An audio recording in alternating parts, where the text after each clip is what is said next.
kullum muna ƙara sanar da ku barka da zuwa wannan tasha ta mai suna Hausa News.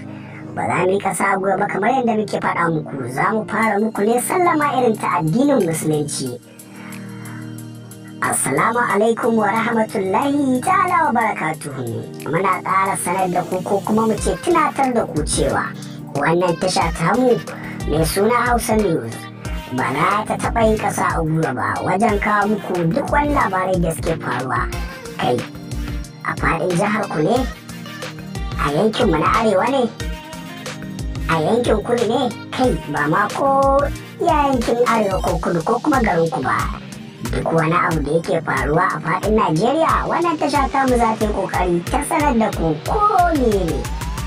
Kai ba ma za mu tsaya iya Najeriya ba, kuma ba mu tsaya iya nahiyar ta Afirka ba, kai duka abin da yake faruwa a duka faɗin duniya wannan tasha tamu mai suna Hausa News za ta kawo muku duk wani labari. Kai ba wai iya labari ba, hatta karatun Hausa Novels, bidiyon wani ege, kai waƙoƙi wanda za su nishaɗantar da ku, kai da ma ne wannan tasha tamu za ta kawo muku duk wani labari da yake faruwa a faɗin duniya da duk wani abu da wanda zai nishaɗantar da ku. To kuma za mu ƙara sanar da ku cewa kada ku manta ku danna wannan jar alama wacce aka rubuta subscribe, kan sannan ka duba gefen hannunka na dama akwai wani alama mai alamar ƙararrawa, ka dangwala wannan ƙararrawar za ka ga ta sama alamar sanarwa, wato alamar kamar muzi, wanda da zarar mun su burbuɗa ba cikin tashar nan tamu za an tayo a saman wayar ku, wanda ba tare da ɓata lokaci ba za ka shiga ka gani ko ka saurara. Wannan tasha tamu ta Hausa News ba ta yi ƙasa a gwiwa ba wajen faranta muku. Sannan ku ja can ƙasa za ku ga inda aka rubuta alamar comment, wato can ƙarƙashin ƙasan bidiyoyinmu za ku ga inda aka rubuta alamar comment, sai ka yi adu comment ka an kewa mana duka abin da yake cikin ƙarƙashin zuciyarka.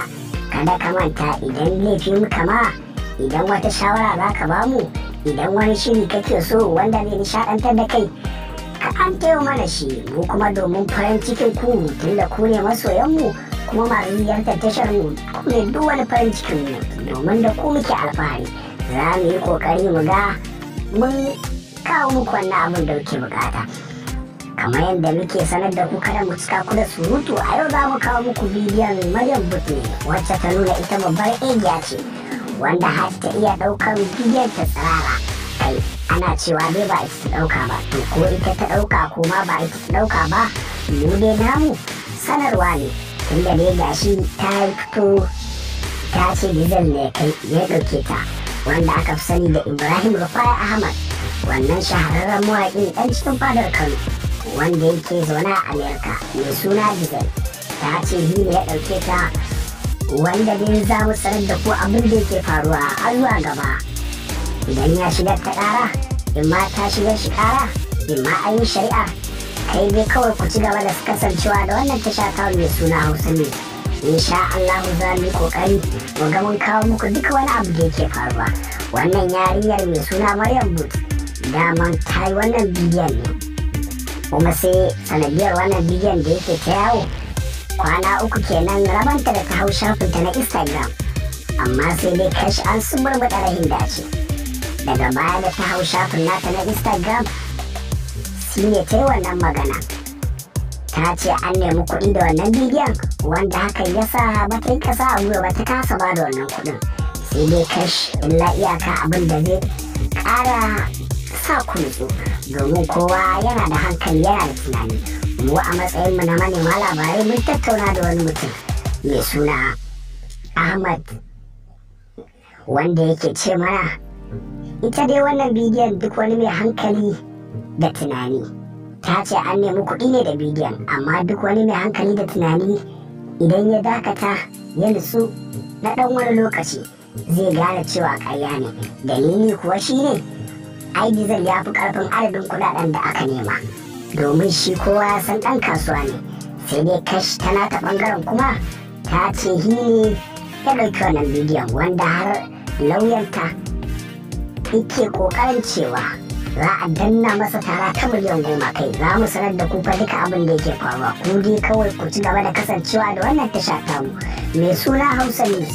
Dama mun faɗa mu kada ku manta ku danna wannan jan rubutun da aka rubuta subscribe. Idan kuma ka ga naka ba ja bane to ma tuntuni daman ka danna mana subscribe, kada ka je kai on subscribe. Akwai wata alamar kararrawa a gefe, ka dangwale ta. Kana dangwalar wannan alamar to da zarar mun su burbuɗo fa a cikin wannan tasha tamu ba za ta yi ƙasa a gwiwa ba. Ba ƙauƙauta wannan dalilin dangwala wannan alamar da kai to fa za ka ji kikin a cikin wayarka. Nan da nan za ka ga abin fariya an tayo. Wannan abu kowa ya san babu wahala. Sannan idan kana da wani abu a ranka ko kuma mun ba wani laifi ne, mu bayan adam ne a zai, kuma mu gida ne na TV kuma tasha ce wacce take kawo muku labarai wanda ba za mu so ɓacin ran duk wani magoyin bayan mu ba.